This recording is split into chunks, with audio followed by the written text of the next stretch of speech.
ಧಾರವಾಡ ಜಿಲ್ಲೆ ನವಲಗುಂದ ತಾಲೂಕು ಹಾಲಕುಸ್ಗಲ್ ಗ್ರಾಮದಿಂದ ಮಾತಾಡ್ತಾ ಇದ್ವಿ. ನನ್ನ ಹೆಸರು ರಿಯಾಜ್ ಮುಕಾಶಿ ಅಂತ. ವಿಡಿಯೋ ಮಾಡ್ತಿರೋ ಉದ್ದೇಶ ಏನಂದ್ರೆ, ಇಲ್ಲಿ ನೋಡ್ತಾ ಇರ್ಬೋದು ನಮ್ಮ ಊರಿನ ಕೆರೆ ಎಲ್ಲ ಹಾಳಾಗಿ ಹೋಗ್ತಿದೆ. ನಮ್ಮೂರಿಗೆ ಗ್ರಾಮ ಪಂಚಾಯತಿಯವರಾಗಿರ್ಲಿ, ಅದರ ವ್ಯವಸ್ಥಾಪಕರಾಗಿರ್ಲಿ, ಅದ್ರ ಜೊತೆ ನಮ್ಮ ಶಾಸಕರಾಗಿರ್ಲಿ, ಯಾರು ಕೂಡ ಇದ್ರ ಬಗ್ಗೆ ಏನು ಕಾಳಜಿಯನ್ನು ತೋರ್ತಾ ಇಲ್ಲ.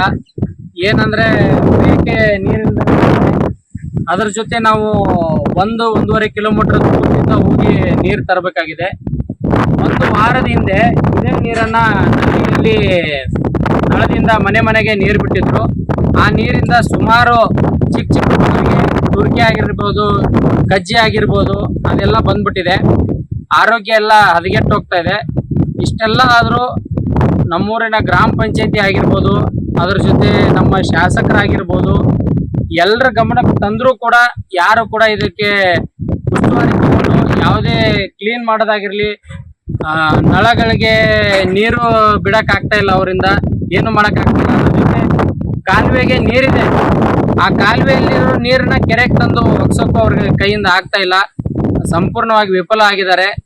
ನಾವು ಕೂಡ ಒಬ್ಬ ಗೌರವಾನ್ವಿತ ಪ್ರಜೆಯಾಗಿ ನಾವು ವಿಡಿಯೋ ಮಾಡ್ತಾ ಇದೀವಿ. ಇಲ್ಲಿ ಎಷ್ಟು ಕಸ ಬಿದ್ದಿದೆ, ಕೆರೆ ಎಲ್ಲ ಹಾಳಾಗೋಗ್ಬಿಟ್ಟಿದೆ. ಅಲ್ಲಿ ನೋಡಿ ದನಗಳು ಮೇಯ್ತಾ ಇದೆ, ಎಲ್ಲ ಮೇಯ್ತಾ ಇದೆ, ಎಲ್ಲಾನು ಗಲೀಜೆದ್ದು ಹೋಗ್ಬಿಟ್ಟಿದೆ ನೀರು. ಈ ನೀರನ್ನೇ ಜನ ಕುಡಿಯೋಂತಾಗಿದೆ, ಸ್ನಾನ ಮಾಡೋದು. ಇದರಿಂದ ಆರೋಗ್ಯ ಅನ್ನೋದು ಎಲ್ಲ ಹಾಳಾಗೋಗ್ಬಿಟ್ಟಿದೆ. ಇದಕ್ಕೆ ನಮ್ಮ ಶಾಸಕರಾಗ್ಲಿ ಅಥವಾ ನಮ್ಮೂರಿನ ಗ್ರಾಮ ಪಂಚಾಯತಿಯವರಾಗಿರ್ಲಿ ಯಾರು ರೆಸ್ಪಾನ್ಸಿಬಿಲಿಟಿನೇ ತಗೋತಾ ಇಲ್ಲ.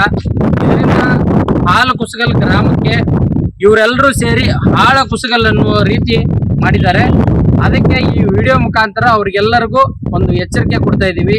ನೀವೇನಾದರೂ ಸರಿಯಾಗಿ ಇದನ್ನ ವಿಡಿಯೋ ನೋಡಿ ಕೂಡ ನೀವು ಶುದ್ಧೀಕರಣ ಮಾಡಿಲ್ಲ ಕೆರೆಯನ್ನ, ಮತ್ತೆ ಕಾಲುವೆಯಿಂದ ನೀರು ಬಿಟ್ಟಿಲ್ಲ ಅಂದ್ರೆ ನಾವು ನಮ್ಮೂರಿನ ಯುವಕರೆಲ್ಲ ಸೇರಿ ಗ್ರಾಮ ಪಂಚಾಯತಿಗೆ ಒಪ್ಪಿಗೆ ಹಾಕ್ತೀವಿ. ಅದ್ರ ಜೊತೆ ನಮ್ಮ ಶಾಸಕರಿಗೂ ಒಂದು ಎಚ್ಚರಿಕೆ ಕೊಡ್ತೀವಿ.